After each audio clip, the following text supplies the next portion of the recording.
Hi, in this lecture you will learn how to use the explicit cursors. Now we know that cursors are pointers to the current row in the active set. With explicit cursors, we can iterate on the current set of rows one by one.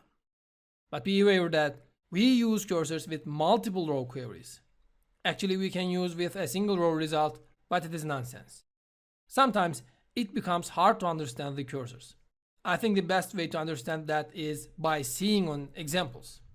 So let's see how we create the cursors and then continue with the examples. The first thing that we will do for a cursor is declaring it. We declare it with its select query. With doing that, we allocate some area in the memory for the result set. Then we open our cursor. When we do that, our execution plan is calculated and the data is stored in the memory. We talked about that in the previous lecture. Then we fetch a row. Fetch command returns the current row from the active set of rows. With fetching, we have one row data now.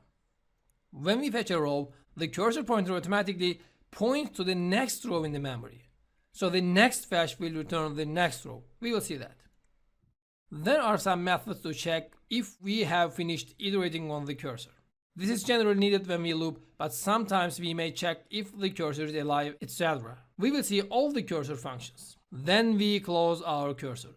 We need that when we want to open a cursor with different variables or etc. We will see that. But if you do not close the cursor, it is automatically closed, means killed by the database server when your block finishes. But I recommend you to close when you're done with that. In a large amount of code, if you do not close the cursor, you may have logical errors like inappropriate data. And for the memory, closing cursors will be wise to free up some more space for the system. When we close a cursor, we can open up again and use. But if there are some changes in the result set of the cursor select query, the new result set will be on the memory. I mean, if one row is deleted from the database after the first open, you will see one less row in the next open cursor. Now, let's see how we use cursors in a plsql code. First, we need to declare a cursor. We do that with writing cursor keyword. Then the name we want to specify, then is keyword and the select query. Any valid select query can be used in here. I mean, if you can select a query alone, you can use it in here. But notice, no into clause in here. We do into operation in our fetch. This is the declaration of the cursors in BASIC. After the declaration, inside begin end block, we open the cursor with texting open keyword and the cursor name that we specified in the declaration. When this code is executed, the algorithm of cursors work. That means a dynamic memory allocation happens, our query is parsed, bind variables are arranged, the active set is calculated, and a block of code is retrieved into the memory. This data is called as active result set. Actually, some people call cursors as current set of rows. So our cursor points to the active set now. Now we can fetch it. We write fetch keyword, then our cursor name, then into clause. After the into clause, we can use variables or records, etc. With this code, we fetch the first row into our variables or records. Now we can use this data. We can modify that variable and make some updates, etc. Whatever we need. But be sure that the variables must be at the same data type and the same order with the select query of the cursor. We can write as many fetches as we wish in here as far as we have a new row in our cursor. Or we can use a loop and write only one fetch. We will make examples about that. When we finish with the cursor, we close it with writing close keyword in our cursor name. If we do not close the cursor, we may have problems on that, because there is a maximum limit for the open cursors. If it exceeds that limit, it will prevent opening a new cursor. So do not forget to close the cursor when you finish with it. Besides, if you try to fetch from a cursor that is closed, you will have invalid cursor exception. We can check the status of the cursor too. We will see that. Now let's make an example and see how it works.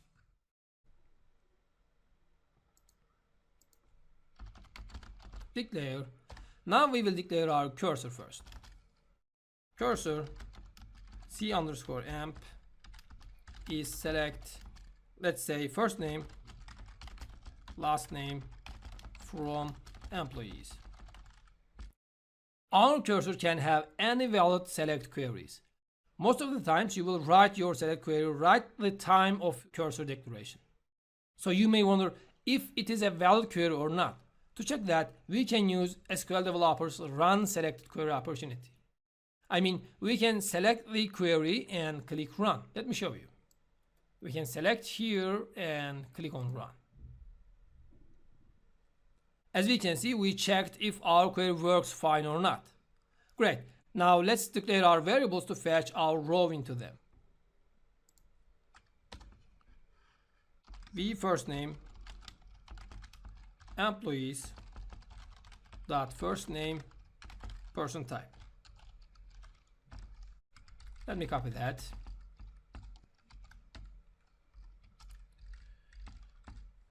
This is the last name. We last name. Then we write our begin keyword. Now we need to open our cursor. I simply write open and our cursor name. Now we have the data in our memory.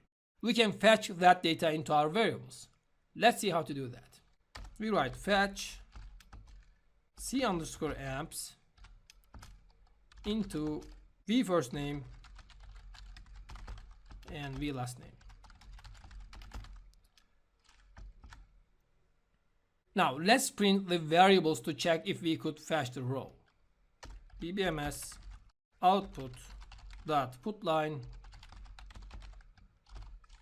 Let's say v first name. Let me copy that.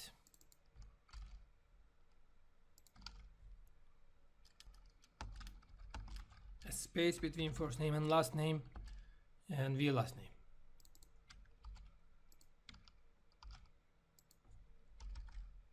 Now we will close the cursor. Close c_amps. And great. Now let's run it. As you can see, we fetched the data using the cursor. Now let me show you something more. We said that when the cursor fetches a row, the pointer goes to the next row of the active set. So let's make another fetch and see what happens. Let's copy paste our fetched and dbms output.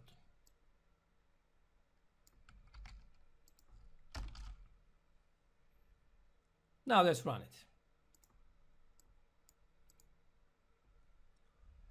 As we can see, the next fetch returned the next row. Now let's run our code again to see if the values change.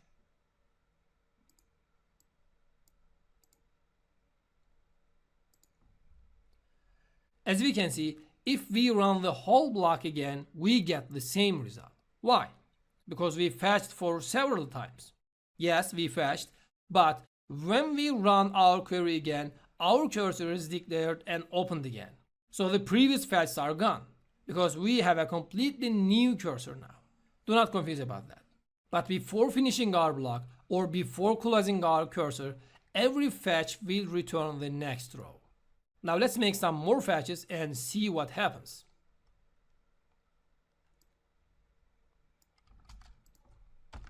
Copy and paste 2 times. Now let's run it.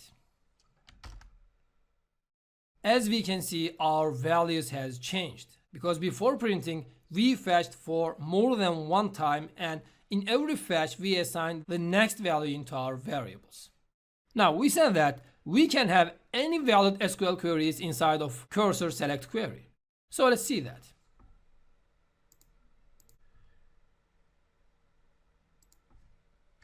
First name, last name, and the department name from employees join with departments using the department ID. And our where clause where department ID is between, let's say, 30 and 60. And a new variable with department name departments dot department name person type. Now let's change our fetches. Actually, one fetch will be enough. V last name and V department name.